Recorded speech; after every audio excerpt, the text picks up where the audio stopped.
Can't hear you. Are you talking to me? I can't hear you.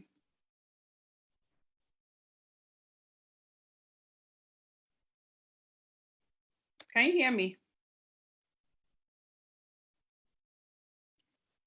Can't hear you at all. Can't hear anything.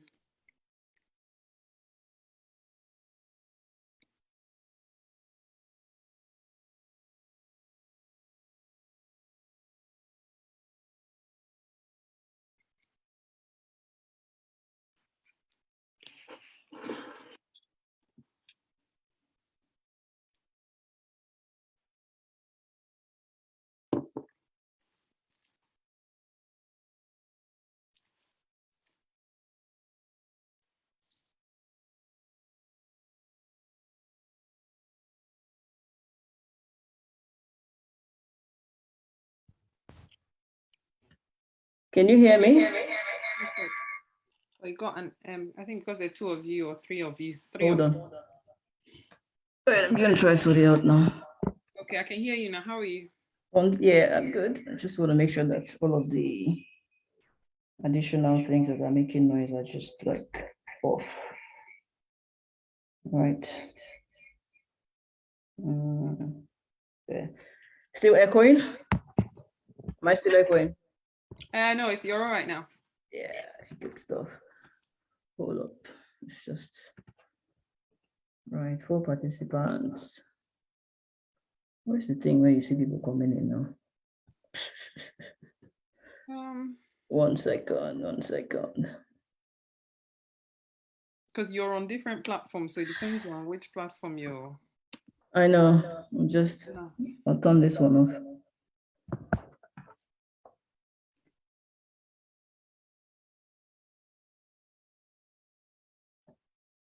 All better. Still on. Sorry. All better? Still a little bit of an echo.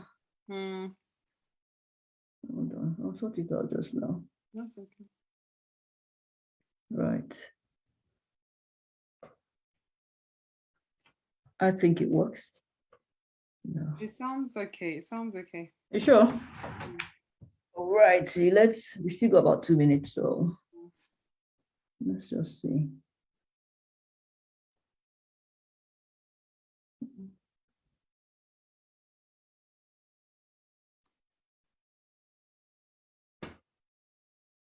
Still trying to get. Hello. Yeah. Right. No, I'm still testing this. I'm quite particular about the sign and all. Yeah. All right, we got about a minute or so. Let me just do some sharing out on Facebook. I'll be back to you in a bit. Okay.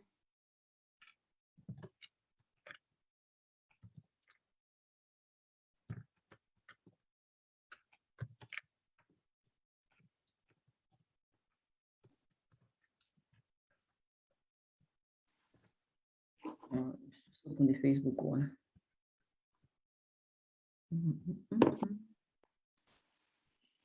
Where are my people? They're fine. They're downstairs. I've warned them not to come upstairs. There.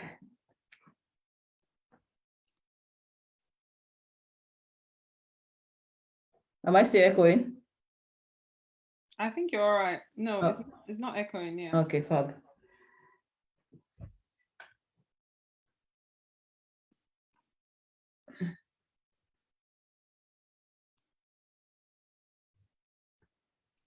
Let me see something.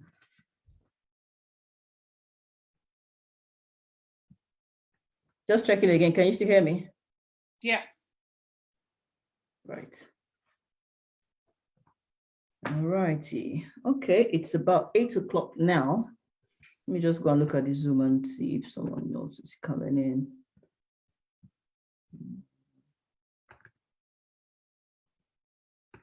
Great speaker reactions. Okay, now we start. Okay, ladies and gentlemen, it's your girl, Dr. Girl Achiru, your only prayer girl living in London. Today, we're here to talk about a very, very sensitive topic, not too sensitive, but obviously something that we need to talk about at some point, and as opposed to going behind the scene and looking up stuff, random stuff on the internet and YouTube and Facebook, it's good to just talk about this, and that's why we've called it Frank Talk. This event is being hosted by the National Lottery Community Fund, and it is funded by Yana people. It's funded by the National Lottery Community Fund, and it is hosted by Yana people. Yana people is a community club that supports Black women of African and Caribbean heritage. The idea is to support ourselves in terms of empowerment, in terms of domestic violence, in terms of health and well-being, mental health. We have so many links with Mind, with shelters, with victim support, women's aid, and all of these organizations that we could signpost you to in case or in any way that you need any help. One of the topics that is dear to my heart and something that we need to talk about today is the uptake of the COVID-19 vaccine. Obviously, I'm not going beyond that. It seems like we're having a smaller percentage of the Black community actually taking up the vaccine, and I'm not sure why. Obviously, there are fears, there's religious fears, there is scientific fears, there's traditional fears, there's all kinds of fears. But what we need to understand is that based on the genetic makeover of the Black community, we are more prone to certain illnesses like, blood pressure, diabetes, overweight, and stuff like that, which will make us more susceptible to catching COVID. So this is a day where we have one of my favorite people, doctors in the house, to talk about this topic, what's going in the Black community. And obviously, if you have any questions, please come on board and ask your questions. Dear doctor, give us an intro and the floor is yours. Thank you very much, and thank you for having me. So my name is Kilali Ominu-Evbota. I'm a pediatrician, so I'm a consultant pediatrician in the NHS in one of the hospitals in Essex. Yeah, I love children. I love all things health. I love living well, and I have a passion for people of ethnic minority as well as peoples of all peoples of all backgrounds. Anyway, so I was very happy to come and join my childhood friend to talk about this very important topic that affects all of us. Yeah, so are we good to go? Do we have? Yes, yeah. Definitely. Okay, so I've had a few of these talks actually at my church, and where I like to start from is to go from knowns to unknowns, and so for me, it's like, what do we know? What do we know about COVID-19? What do we know about what it can do to us? And I think all of us, most of us would know somebody who's had COVID-19. Most of us will know that it's a new illness. So 3 years ago, we didn't know anything about it. And just coming into it, those of us that work in the NHS do remember that people were strangely unwell and needing extra support. But at the time, because we were not testing for COVID-19 and we didn't know about it, we just couldn't work out why they were so unwell. And we now know, sadly, that COVID-19 actually has a very high mortality rate. So when we talk about mortality, we're talking about the number of people that can actually die from or with the disease. I also talk about people, quite often when you read about statistics for any illness, we talk about morbidity as well. Morbidity is the illness itself. So when you talk about morbidity, it's how many people have the illness, how many people have had the illness and suffer with the sequelae of the illness. So that there's a new phrase or another new illness called long COVID, which some of you would have heard about. And that's where you've had COVID-19. Okay, yes, it kills a lot of people, sadly. That's one problem. But you've had it now, you didn't die from it, but then you are not quite the same anymore. So I know of people who can no longer climb up the stairs, people with young children who are now saying, look, since I had COVID-19, I can't lift up my toddler anymore. I can't just start singing anymore. I get really breathless, I get headaches, and all sorts of complications. And that's all part of the comorbidity. So even though we can count how many people have died with it, at the moment, we can't tell you reliably how many people are suffering with the morbidity of the actual illness. So all of that put together, then you ask yourself, so those are the things we know. You ask yourself, why does that affect me? How does that affect me? Well, it might affect you because you might know someone who's who's unfortunately passed away with COVID-19, or you might be someone who's actually had it yourself, or you might know people who've had it and are struggling with it. And so then you think about, so we know all of that, but what do we also know? How can we then prevent this? How can they modify the illness? We know about vaccines.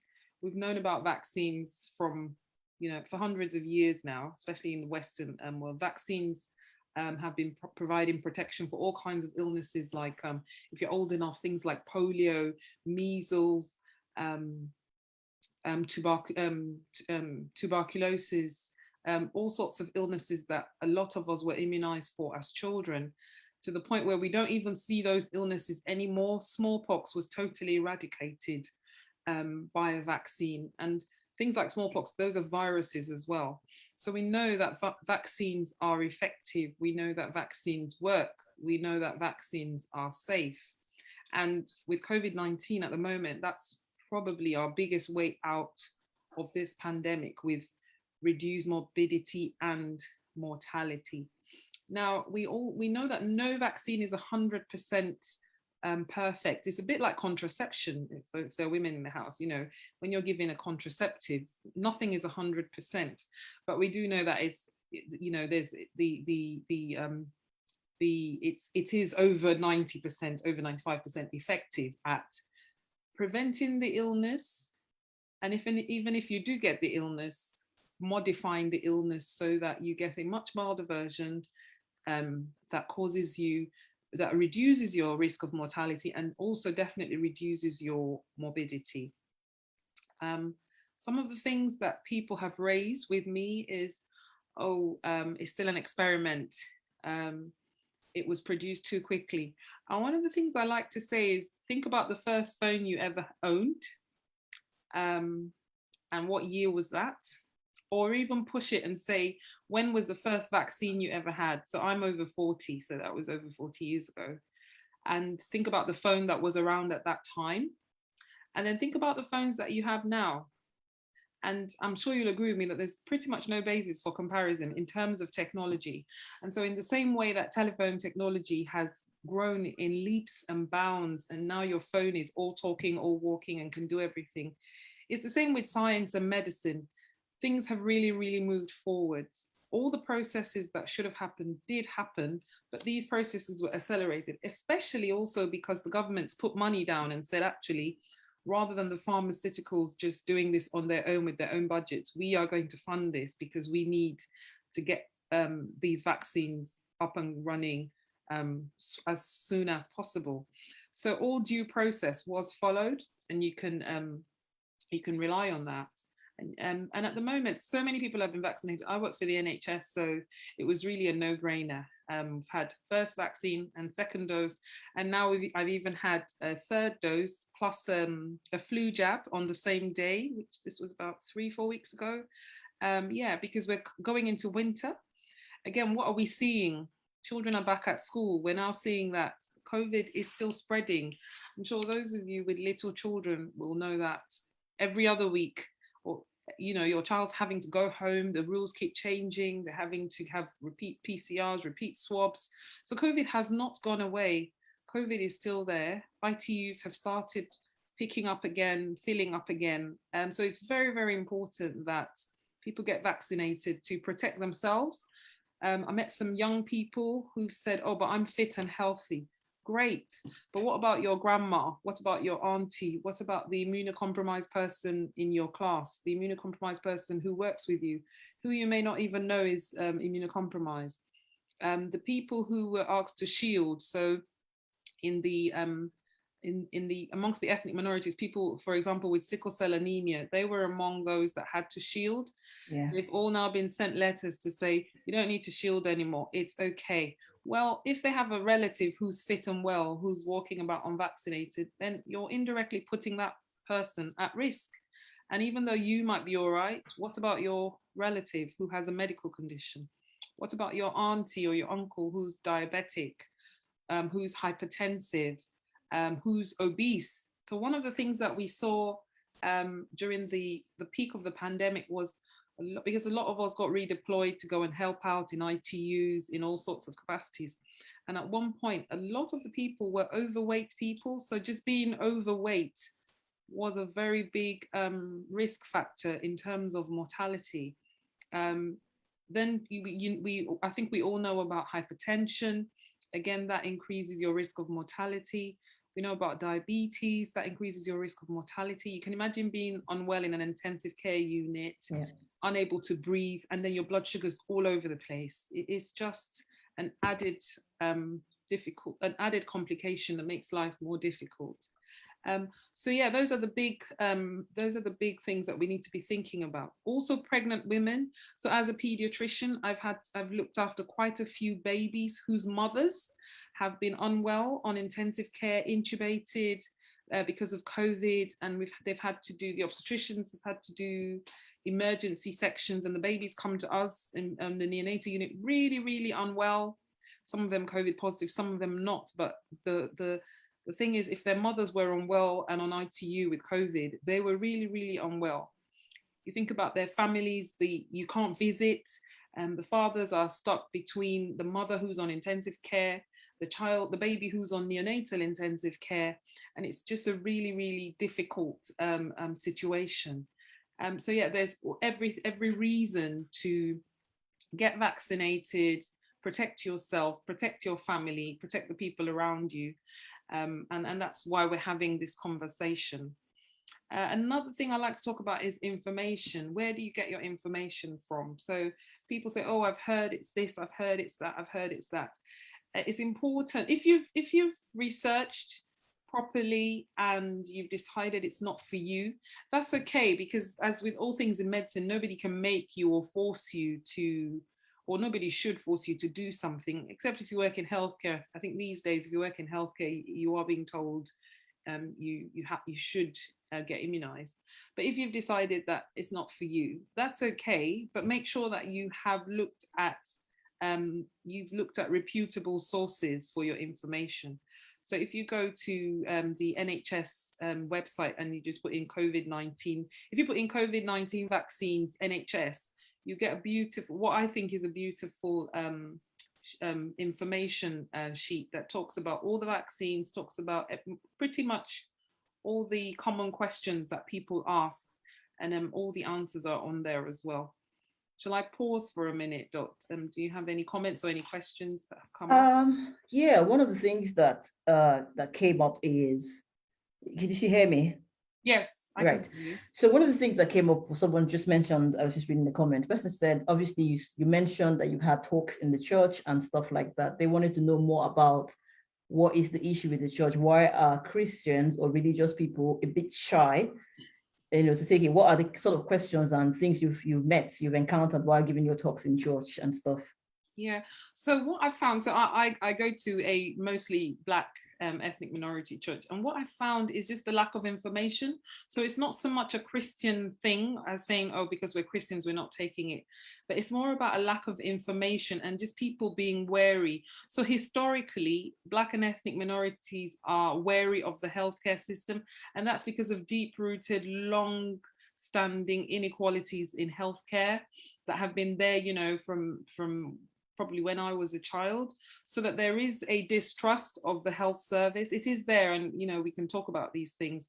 And there is a distrust, so that when people come out and say, oh, this is good for you, some of these communities automatically think, oh, are you sure it's really good for us? And if it's good for us, why are they interested in us all of a sudden? So that was what I mainly found, and people were happy to have the conversation, and a lot of people were happy. I was really pleased that a lot of people after the conversation said, right, I'll go and get my vaccine now, which is why I agreed to come and do this with Dot, because what I've found is when people can put a face to information, it's actually better. And I think that's why a lot of the what I would call not so true information spreads really quickly, because they know somebody who said it. So it kind of sinks or sits better with them than information where they can't really hold on to someone who they know who's actually said it. Excellent. So it wasn't about Christianity or religion. It was just more about a distrust and a lack of information. Okay. Right. Someone has said, there's a question that's come up, and the person has said, Is it really safe? Because they don't, from what they've said, they haven't really met anyone who has had any issues with it, but they've heard from a friend of a friend who has had complications after taking the COVID vaccine. Do you have any comments on this matter? Yeah. So every medication that you put in your mouth will have a long list of potential side effects. What I say to my patients sometimes is, have you ever looked at paracetamol? Have you ever read through a paracetamol leaflet? Paracetamol that you can get over the counter. Yeah. The reason you can get it over the counter is because it's safe. But if you actually go and take the leaflet and read it, it will give you rarely occurring side effects, frequently occurring side effects. There are about three grades of effects, and every medication has effects, and these are not the same for everyone. So we all have our individual risks. So if you have individual risks, you need to sit down with your healthcare provider, with your GP if you're in the UK, and discuss that. So for instance, another example is contraceptives. Not every woman can go on the contraceptive pill, because if you already have an increased risk of, or rather, not every woman should go on the contraceptive pill, because if you already have an increased risk of thrombosis, so if you have a family history of clotting disorders, or you've already previously had a clotting disorder, then your GP will say to you, well, actually, no. But for everyone else, the risk is a lot lower. So yes, you can go for it. So to answer that question, with every medication, there are very rare risks. And if you are worried about a particular risk, please discuss with your healthcare provider. But for most people, it's safe. We're now rolling it out for children from 12 and above, and it's safe. And yeah, and you know how it is. The more you use the medication, the more you gather data on it. Right. I've just got a question come up here. It says, from one of the people on Zoom, actually, it says, is it true that the vaccines are only effective for 6 months, hence the need for a booster? If yes, does that mean that we will need to take boosters every 6 months? Okay, so thank you for that question. So to answer, is it true that it's effective for 6 months? That's not true. But what is true is that the COVID-19 virus is very clever at modifying itself. So I'm sure if you listen to the news, you hear about new variants every day. And the best thing to compare it with is the flu virus. So the flu virus also does that. Almost every winter, it modifies itself. And that's the reason why every winter we have a flu vaccine, because it's not quite the same as the previous year. And so science has to keep up with whatever variant is about. So that's one side to that question. The second side of the question is different people process antibodies differently. So when they've done studies and looked at people's antibodies, 2 people can have the illness. When you run their antibodies at 3 months, at 6 months, they both have different degrees of antibodies left. And that's for all immunizations as well. Yeah. But the reason why we're offering it again this winter is because the virus has modified itself, has continued to do so throughout the year. And potentially, we might need to have it as we have the flu jab, which is every winter. Right. But we don't really know yet. The other thing is there are so many unknowns with COVID, so we're constantly trying to catch up. I'm sure you've been aware this week that there's a new Delta variant. I think it's being called a Delta Plus. Yeah. There is a new Delta variant, and the UK is really at the forefront of actually identifying these variants. And the whole idea is that if we can identify them quicker, then we can modify our vaccines and, be better prepared to deal with them. I hope that answers the question. I think she's quite happy with that. The other question that's just come up is someone is saying that obviously people's genetic makeover, I don't know what that means, and people have different, maybe potentially health conditions that they might not be aware of, which means that it is kind of possible that when they have the COVID-19 jab, it might affect them negatively.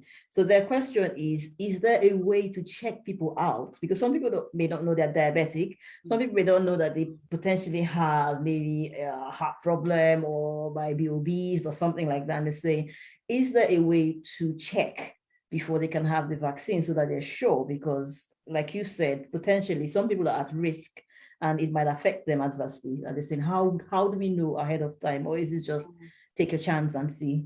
Yeah, Well, I wouldn't like to say take a chance. I think everything with medicine we like to say we practice evidence-based medicine.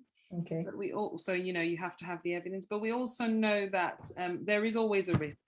So again, I go back to paracetamol.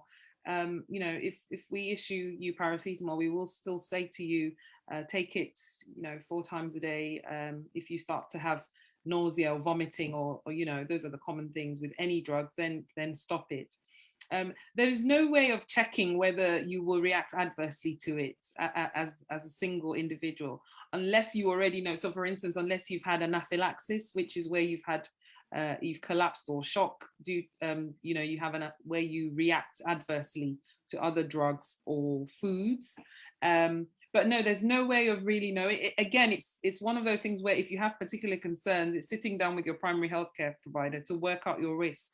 If you're a fit and well person with no known existing medical conditions, and there's no reason why you in particular should have an adverse reaction. Okay. I know at the start of the vaccination program, there was some concern about AstraZeneca and increased frequency of blood clots, but even that increased frequency was still less than if you compared it to the risk of women having clots on oral contraceptives. It was still much lower than that risk. And what the UK then did is, for all younger people, they said use Pfizer instead. And that's what's happening. So we continue as a group to evaluate risk, but there's no way to know, and there's no reason why, in the same way, there's no way to know, there's no reason why you should have an adverse reaction if you're fit and well and have been so far. Okay, someone is saying here, well, thanks for that, first of all. And before I say what this person is saying, I just wanted to say that if you are in the US and you wanted to get more information about the COVID-19 vaccine and questions, fireworks. CDC for the US, and if you are in Nigeria, it's the NCDC. Obviously, if you're in the UK, it's the NHS, and you can get all the information you want. Someone has just popped in a question saying that at the onset of the pandemic, there was some sort of information around people who had COVID had built some sort of antibodies. So it meant that naturally they could fight off the disease. And some people are asymptomatic, meaning that they may have had COVID and they did not even know, or they had it, it just came up as a common flu. So potentially they have antibodies, and they're saying, this person is saying, well, how do I know if I have antibodies? And if I do, why do I have to? Why is there so much push for people to take the COVID? Why are we not checking if people have the antibodies before actually indeed vaccinating them? That's a very good question, and it's one of the questions that, as a clinician, I've thought about myself. But the answer is, in cases. So first of all, I'm based in the UK, where we have a national health service where everything is paid for by the taxpayer. So that we've done studies that have shown, we've done studies to look into, and I was part of a study as well, because I was sure I'd had COVID when it first came out. And so I took part in a study where they took our bloods to look for antibodies, and I was disappointed to find that I didn't have COVID antibodies, which kind of meant I didn't have COVID, but I'm sure I had something, and I could have sworn I had COVID. Anyway, we know that you have an illness, and yes, you develop antibodies, but we also know that all of us process our antibodies differently. So you cannot promise that, yes, you've had COVID, therefore your antibodies remain at a level that will protect you from another infection. And we do know people that have been infected once or twice with COVID. Unfortunately, we are not in a position, and I think that holds for America as well, to test everybody to say, what is your antibody level? Just because that would just be very, very difficult to do. To say what is your antibody level, or if your antibody level is good enough. So scientifically that would make sense, but we're not in a position to offer that to everyone. So at the moment, what is by far for the greater good is have the vaccine, because we know that that will provoke antibodies that should cover you for at least 6 months, hopefully longer, and that should take you through this winter. Nice, thanks for that, very clear. So I look after children with sickle cell anemia who have regular blood transfusions, so they always have to have hepatitis immunization. And in them, after we've immunized them, we immunize them as little ones in the first few years of life. And when they're a bit older, we check their antibody level, and it's really fascinating. Some of them will have very high levels, and some of them will not have antibodies, and the parents will say, oh, but they've been vaccinated, and I have evidence to show that they've been vaccinated. So then we give them a booster dose. Okay. And that's the same principle. If we don't know, if we're not sure, we give you a booster dose because we know the vaccine works. Yeah. Excellent. Wow. I think, to be honest, right, from what I'm hearing from you, and I think what people need to hear is information, and like you said, putting a face to the information. I think that there is so much lack of awareness out there. There's so many, like, as they call it, conspiracy theories. People are hearing things off the back that are not really scientifically proven, but what they need is to actually get the awareness and information out there, either from the church or from forums like this where they get to hear about it, because there's so many questions bouncing up and down that people just need a place to just ask the question and get information and get a bit of clarity. Now, what someone has said here, I think I lost that one now. Oh, yes, the person has said that they've heard, so we don't know if it's for fact, they've heard that at the moment in the United States and also in England, there has been a huge increase in the number of COVID-19 cases this period. And what they are finding, or what they've heard as well, based on some clips and videos on YouTube, is that they have more cases of positive COVID-19 patients of people who are fully vaccinated than those who haven't been vaccinated at all. And we're saying, could you comment on that? Yeah, very happy to comment on that. So it's true that there are more cases of COVID-19, which is why we're doing this drive, this push. Because if you follow the BBC in England, you every day now, sadly these are the number of positives, these are the number of deaths, which is sad, but this is our reality. So we can see, and as somebody who works in a hospital, we can see, and there is data to show that we're having more and more positive cases. We think it's because we're now going into the winter months, so it's colder and all the other viruses are around. And obviously children are back at school, and you know, children always share their bugs anyway. So that is a fact. In terms of people who, I think the other part was, is there an increase in people who are fully vaccinated? So there are a few cases of people who are fully vaccinated coming down with COVID-19, but these people are presenting with very, very mild versions or very, very mild illness. And the data that we have is that the people in intensive care by far are still the unvaccinated people. And more recently, we've had a lot of unvaccinated pregnant women.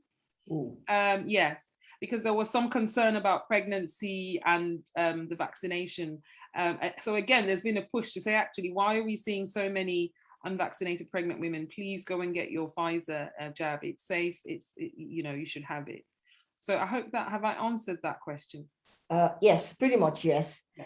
Speaking about pregnancy, you just touched on something that's dear to my heart. So at the onset of the pandemic and COVID, I think there was stuff from the NHS Department of Health saying that if you were pregnant or trying to be pregnant or breastfeeding, shouldn't get the vaccine. Yeah. What has changed? What has changed is that we now have data. So for every medication, for every drug that is put out there, you need data. And when we study any medication, usually the people who volunteer for trials are fit young men. You can't go testing on a pregnant woman. It's the same with my specialty, pediatrics. You can't do any testing on children for all sorts of ethical reasons. Yeah. So generally, every drug, everything that comes out, it will be fit young, usually young men in university. They're the ones that will say, okay, yeah, test it on me. So the data usually starts from there. And then as time passes and we get more familiar with the medication and we use it more, then we can start to extrapolate and say, actually, we've now used it on pregnant women and it is safe. And so that's what's changed, is we now have data. Plus, we've also seen that the risk of pregnant women not having it causes very high, again, there's very high mortality, preterm deliveries, premature babies, mothers on ECMO, intensive care. So we know that they are being pregnant puts you at high risk. In the NHS, women were being sent home to work from home from 28 weeks throughout the pandemic. And that was when we didn't know what would happen. You know, they were like, right, since we're not sure, if you're pregnant from 28 weeks, you can't come to work anymore. Better for you to sit at home than to expose yourself and your unborn baby to COVID. Excellent. Wow, a lot has changed. And like you said, data, collecting evidence, and testing. Someone has said, shouldn't I have a choice of what vaccine I need to take? They said they went to a vaccination center and they were told that they're giving them Pfizer. And they were like, don't I have a choice? Like, what if I want to take Johnson & Johnson? What if I want to take Moderna or AstraZeneca? And the lady just said, you're having, Pfizer. Like, why people don't have a choice anymore? Yeah. So in terms of vaccination, again, I mean, if you think about it, what's the word? If you think about it in an idealistic way, you should have a choice. However, we must always remember that this is an NHS that is taxpayer funded, and the aim is for the greater good. And so for your age group, you would have been risk stratified. So I know that all under 30s, I think, are being offered Pfizer. And in the UK, we have more experience with Pfizer than AstraZeneca before the other two. But if you think there's a reason why you should have a particular vaccine, again, that's something to discuss with your GP. If you're in the UK, discuss it with your GP and have that conversation. Yeah. But I mean, if you think about, if it was something you were walking into a shop to pay for, then you would just say, I want Johnson or I want Moderna, but it doesn't quite work like that. So you have to have a conversation with your GP, and I'm sure that they can facilitate that if there's good reason. Even if it's just by choice, then that's something you have to discuss with your GP, and they can facilitate that for you. Right. Thank you for that. So I get quite a few from Facebook. Yeah. Someone has said that they really don't trust the vaccine because of how quickly it was developed. There are other health needs in the world that we haven't given much attention to. So for instance, there's HIV, there's all of the other sicknesses. How come the COVID vaccine came out within a very short time? And then secondly, the person has said they had BCG as a child and all of those other vaccines they give in Nigeria, which is like for mumps and measles. And they said they had it once and they were covered for life. Mm-hmm. They never had anything. So what is this COVID-19 vaccine that was developed under a very short time? And they have to first dose, second dose, boosters every 6 months.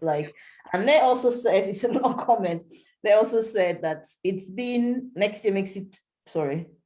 going to be 2 years since the pandemic and they've been fine. Why do they actually need to go inject themselves with something that isn't guaranteed that they would be well? Yeah, that's very good. But I'm guessing that person didn't join us from the beginning, because we kind of talked on vaccines and how they work. So I'll go through that again. So COVID-19 is a virus, and we all know, just by listening to BBC or the news, that since we first knew about it, we've had several variants. So I think we've stopped calling them by the towns now. But I know the latest was the Delta variant, and more recently this week we've had the Delta Plus, which I think is the Delta variant that has again modified itself. So the COVID-19 is a virus. Most of the vaccinations that you have seasonally are the viral ones, because the viruses have the ability to constantly modify themselves to stay ahead of the game. So for those of us in the UK and in America, in winter, we have a seasonal flu vaccine. We have that every winter. And I did explain that that's because every winter, the flu virus modifies itself. So it's not the same virus. And so the vaccines are tailored every year to target the modification that the virus has made. So I hope that answers that bit. Yeah. When you talk about BCG, that's tuberculosis, those are not viruses. So their mechanisms of infection and spread are very different. And there are a lot of, BCG is one where once you've had the vaccination once, your body retains that memory and for life.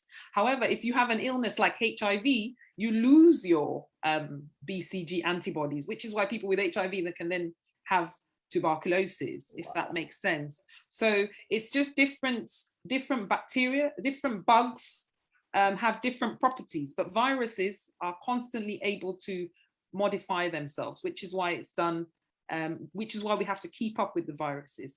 And I did say around the beginning that at the moment it's looking like, it might be like a flu vaccine where every year, I mean, until we can get on top of it, we might have to have a vaccine. The other part was, you said the question was about there are other illnesses. So HIV, most people don't die from HIV anymore. Most people have pills that they take every day, and they live long with HIV, even in Nigeria. Yeah. Most people, yeah, and so that again was a big push, and that took a while. And yeah, these are the issues, you know, all through history. Governments have been accused of being a bit laid back about certain conditions. So with HIV in particular, I think there was definitely a stigma where it was felt, oh, that people that have brought it on themselves. Now, whether that stigma was what, you know, what caused the delay in actually actively pursuing treatments, who knows? But there are treatments now for HIV, so that's kind of like a tick box. We know that Bill Gates is working very hard on malaria. When you talk about, you know, illnesses that have been there that are killing people. And recently it does look like there's going to be a breakthrough, and we're going to have a vaccine for malaria. But it needs somebody to put money into it, which Bill Gates has done for malaria.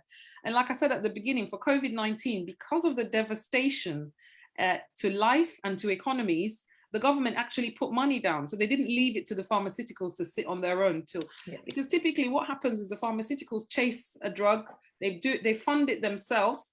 And then when they finally have evidence to say it works, then they sell it to the governments. But in this case, the government has said, actually, we will fund your research because we need this to happen, just like Bill Gates is doing for malaria. And I wish somebody would do for sickle cell as well. Honestly, yes, that would be, but there has been a breakthrough kind of for sickle cell, but that's on the side. Yeah. So I hope that answers the question from that person. And they also said they'd been well for 2 years. That's great. That is great. However, why take the risk would be my question. But you know, it's as long as you've made an informed decision, that's okay. But I would say, why take the risk when you know that there's something that works? Definitely. Obviously, just as we say on Clubhouse, a reset of the room. This program is coming to you from Yana. You are not alone, and Yana supports women of Black, African, and Caribbean heritage to empower them, talk about things, everyday issues that we go through. And obviously, the COVID-19 is something that is going on ongoing, and we're trying to encourage the Black community, Black women as well, to get on board, you know, get with it and get themselves vaccinated, or at least get informed with what's going on with regards to health. I mean, obviously, if you're a mom and you've got children, you want to think about your children. If you've got parents and, you know, vulnerable people around you, it's not just about you, but it's about protecting them as well. So that's what Yana is about. And today we're talking about the COVID-19 vaccine and why people don't want to take the vaccine or why they should, and, you know, different questions that come up. Before we go ahead, I just have to do this. I really want to do this. So this is a key and it's metallic. Oh my God, it sticks. It sticks. No, it doesn't stick. Look. That is that's the mobile phone as well. See, it doesn't come up and it's not sticking. So just so you know, right, live on Zoom and Facebook, these things are not really real. But yes, sorry to do, I just had to do that. The other question that came up is from someone here in the UK, and it's talking about schools. Initially, from what the person is saying, initially, when a child in a classroom was tested positive or showed signs of, you know, having COVID, the entire class was asked to isolate, you know. But now, obviously, from Department of Health, the new information is, no, the class is not going to shut down. Just check your children until, if you find any symptoms, then obviously tell the school about it. But the issue now is that a lot of children and people are asymptomatic. So saying that you're waiting for the signs to show some people are not showing the signs. So are we not just spreading the illness anyway, especially with school children? You know how it is. One person has a flu and it spreads. Yeah, that's a very, very good comment and question. And it's a tricky one. I'm a pediatrician, and I can't keep up with the updates, the rules and the regulations around isolation. Maybe because I don't have school-age children. At the end of the day, what I've said to people from the beginning of the pandemic is, I mean, I do ethics and medical law as well. And when you look at governments and rules, we will always look at the greater good. Yep. So we look at our whole population, and all these rules are put down for the greater good. But at the end of the day, as an individual, as a family, you have to decide what works for your family in your particular circumstance. A lot of children are going around with snotty noses. They don't have COVID. I see them in my A&E. We swab them, we do the test. They're really unwell, and surprise, surprise, they're COVID negative. So I mean, if the child's had a negative test, then that's what we have to work with. I agree, it doesn't remove the risk 100%, but we have to work with something. And the alternative will be to probably shut down schools again, which I think everybody agrees is probably not the right way to go. So until we have something better, this is kind of like the best fit. But as a family, you work out what is. So some families are still wearing masks, in public places, and I would support that, if the children are old enough. But yes, as a family, you need to work out what works for your family, bearing in mind that the government, has to. It's a one size fits all, which is really difficult because we're so different, even in one family. So yeah, but that's what's going on there. Interesting. Funny enough, this is from me actually, and you mentioning the mask and stuff. So what I don't know, like I noticed that since most people have been vaccinated in the UK and people feel like they've been vaccinated, they are untouchable, they're fine, they're okay. So we have lots of people not social distancing anymore. They've given up their hygiene routine. They're not masking up. Like I go for school runs and people are sneezing and coughing all over. Like, oh no, stay away from me. I don't know, like, what do you have to say to people? Like, I don't think that because people have been vaccinated, they should just like act like they're untouchable, because it is still possible that they could catch it, right? Yeah, definitely. So I agree. I think one of the things I was hoping COVID has taught us as a generation was just how contagious illnesses can be. Because typically in healthcare, especially, if you had a cough or a cold, you would never work on a transplant unit. So when I did my transplant job, if you had a slightest sniffle, you just knew that. Work on a transplant unit. Yeah. So when I did, you just knew that you wouldn't go to work. And I thought, and I was hoping, and it's the same like with cold sores. If you have cold sores, you can't work on a transplant unit. You just knew that, okay, I can't go to work today, or I'll do admin. So I was hoping that if there's anything COVID has taught us, is how contagious, not just COVID, but these droplet illnesses, we sneeze and God knows what. Yeah. God knows what you put in the air. So again, I think human beings, we all see things differently. You should definitely, on a personal level, still keep your distance. If somebody's sneezing, I would stay as far away from them as I can, unless I have to be near them. And if you can still wear a mask in some closed spaces, I think I personally, you should do that to protect yourself. Yeah. When it all started, we were teaching children to sneeze into their elbows and wash their hands. That's not even happening anymore. And like you say, whether sometimes we think it's maybe COVID fatigue. People are just tired of the whole COVID and everything about COVID, that they're just like, I'm tired. Or like you say, maybe because they've been vaccinated, they think, oh, I've been vaccinated. But you should still take all possible precautions. Yeah. You should still take all possible precautions. Yeah. Great. Yeah. The other question I have, this is from me actually. That's okay. Church, right? Do you think that the church can do a little bit more towards trying to keep the whole social distance the whole hygiene thing, the whole COVID consciousness, because, and for instance, like I go to church, for instance, I'll tell you one story first. So there was this church, right? And this one is in America. And the pastor kept saying, I won't mention the name. The pastor kept saying, well, COVID-19 cannot come into the house of God, healing is the children's bread, the balm of Gilead and stuff like that. And then every time, this friend of mine went there, she used to be the only one that had mask on. Everybody else is like, just put the mask away, Jesus and stuff like that. And then he kept doing this. And then one time again, like a month later, she went there for a program and she went to the church and it was just herself with her mask, the pastor and his wife. And she was like, where's everyone? And he said, well, they're all isolating, that everyone's sick.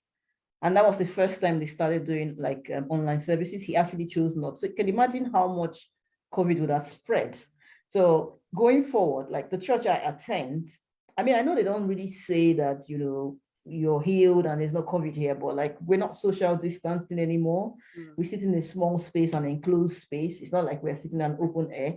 I think that, I don't know, I think the church could do a bit more because even in the shops, we still have, the lines like walk this way and that way.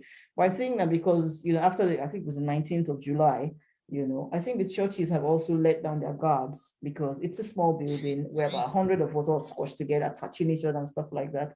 There's old people, there's vulnerable people that have come in there for their healing. I just think that, the church could actually do a bit more because there's quite a lot of people, especially with the Black community going to church and stuff. If they could hear it from the pulpit, or if the church could, sometimes it's not so much about what you say, but how you act. For instance, you came into church and there's like a chair space, as opposed to we're filling it up because we want to fill up the house of God. So I don't know, is there, I mean, when you have meetings in churches and you talk about, is that something that you sort of like chip in on the side without trying to crush anyone's ego, like just try to chip it in there? I'll be honest and say I don't go there because I feel, I'm very privileged for them to even let me come and talk about the whole COVID and the vaccine. However, and you're right, churches can do more about everything, because the same way a lot of people listen to what the government says, a lot of people, especially us, people who go to church with religion, we look up to our leaders in the church to guide us in a lot of decisions that we take. So yeah, churches can do more.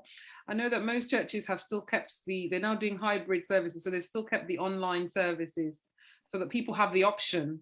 I know that my church still has the online, so you have the option of staying at home or coming into church. Yeah. But yeah, churches can do more, but it's not something that I've talked about. And I don't know who would be the right person to talk. But yeah, the other thing is when people say, "Is there no balm in Gilead?" I always say, if why was there a need for the balm in Gilead anyway? Why was there? Or do we, why? I'm a Christian, so why are we talking about the balm in Gilead? Because there was a need, there was a problem, there was a problem. So the problem is there. The problem is there, and we cannot. We should not hide from it. We should face it. Spiritually, physically, we should face the problem. And I believe that all knowledge is given by God. Yes, we're Christians, and yes, we believe in all of that, but all knowledge is given by God, so we should take advantage of the knowledge that it has been revealed to man. That's my take on that. Excellent. I'm not getting any more questions, so I'm not sure if we still have any more questions. If you have any questions and you're watching either on Zoom or on Facebook, this will be the time to pop in your questions because we're going to be wrapping up in a bit.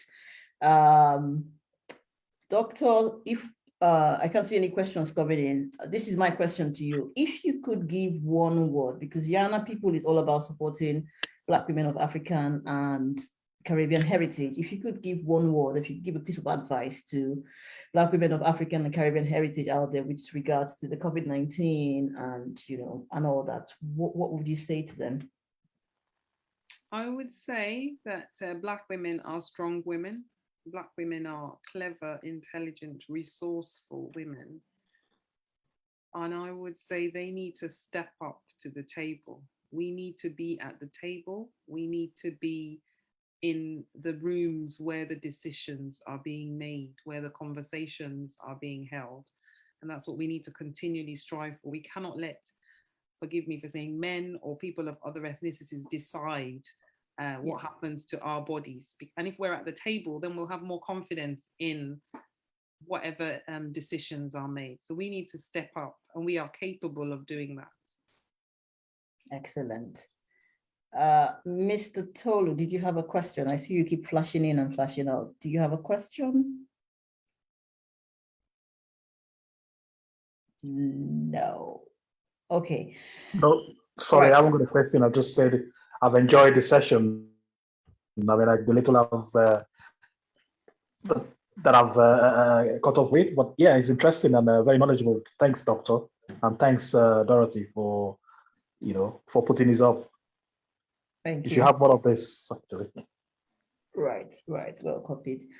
So, ladies and gentlemen, from your very own Dr. Kilali, before her Kegel, and myself, Dr. Ikweigel, you heard everything. The video is up streaming on Facebook, and obviously we have a copy of it, which you can go back and watch. I'll also put it on YouTube as well. If you have any questions, and obviously if you watch it and you still have questions, you can always send me a question. Our website is www.yanapeople.com. Send in your questions, and I'm sure the good doctor will be happy to respond to it.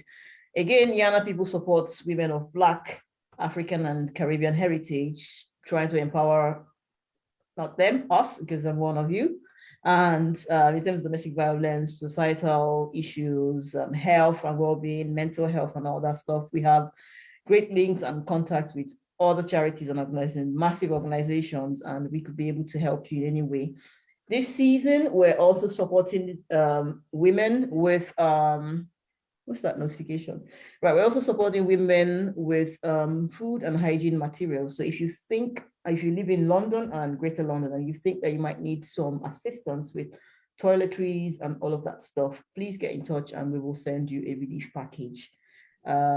Doctor, do you want to say anything else? Or I just want to say, stay informed, look for information in the right places. One of my favorite scriptures is Hosea 4:6. My people perish for lack of knowledge. Absolutely love that one. We need to just actively seek knowledge in the right places. It's correct and human to have questions, and you to have to question things. That is a great thing, but seek out the knowledge actively in the right places. And I just want to say thank you for having me. I feel very privileged to be able to come and have this conversation, and good luck with everything. Thank you very much. As usual, all of a pleasure. As I always say, from me to you, one love, peace, guidance, respect, and all that. See you later. Thank you, Doctor. Bye-bye.